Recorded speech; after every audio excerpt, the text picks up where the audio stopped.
it's Megan J. I'm back. I didn't really go too far. I just switched my sweatshirt and took my hair down. But anyway, so this is part 2 of the top 10 things that I gave you to help maintain your relationships or be in a healthy place with your relationships. So we went over the last 5 within the first video. This video, we're gonna go over the remaining 5 and we'll start with number 6. In a previous video, I talked about levels of friendships. And so if you have questions about that, you can make reference back to that video. But level 3, just to briefly recap, level 3 and level 4 are the closer to the inner circle of your friendships. Those are the friendships that are more in depth.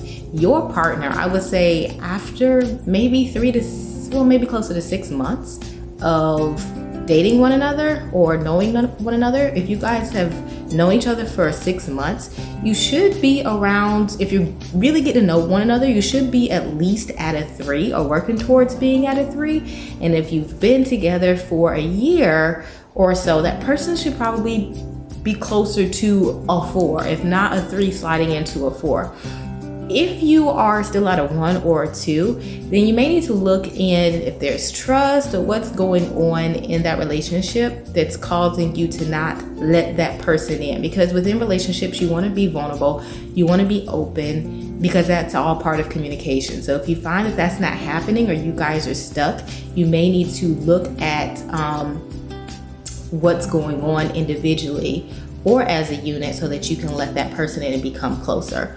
All right, so number 7, validate your partner's feelings and work towards, yes, I have notes over here to the side, and work towards a solution.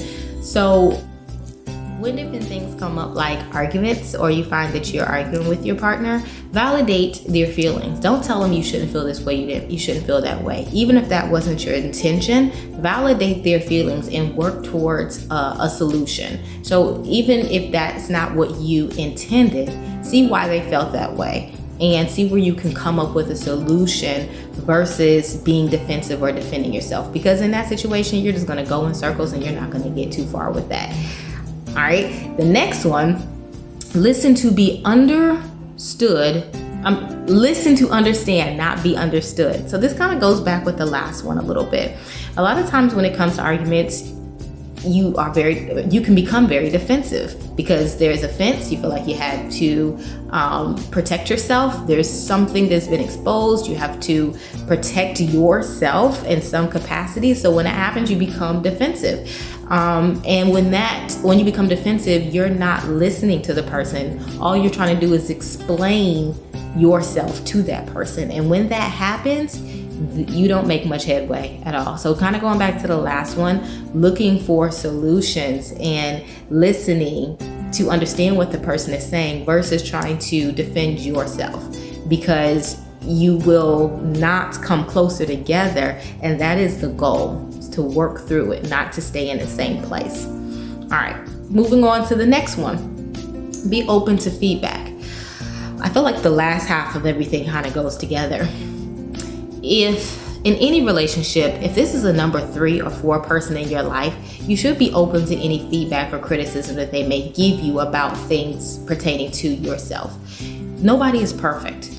And sometimes we have this mindset like, oh, I have to show up and be this perfect person. But because you're not perfect, there will be areas that you may not be the strongest in, or you may not be the best, or it may be an area for you to grow. But if you're defensive, if you're not listening, if you are not receptive to feedback, number 1, you'll stay in the same place. And in that relationship, there will be no room for growth because we're stuck with whatever the person said that offended you. Remember, offenses go back to insecurity. So a lot of times when people are offended, it's because somebody has tapped into a insecurity that now it's being exposed. So you're feeling like you have to protect it. But if they're at a 3 or 4 level of your relationship, you should be able to let them in and have trust to know that they care about you deeply and their intentions are not to hurt you.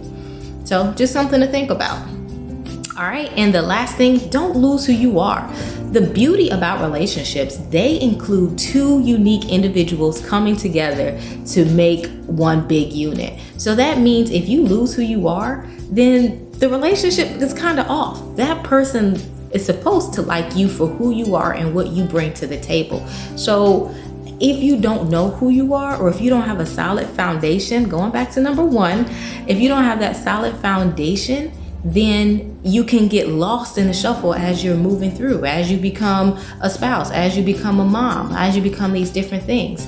Who you are at the core shouldn't change. Yes, it may grow. You may grow as a person, but you don't necessarily change who you are at the core, like that foundation work. You're supposed to grow within the relationship together.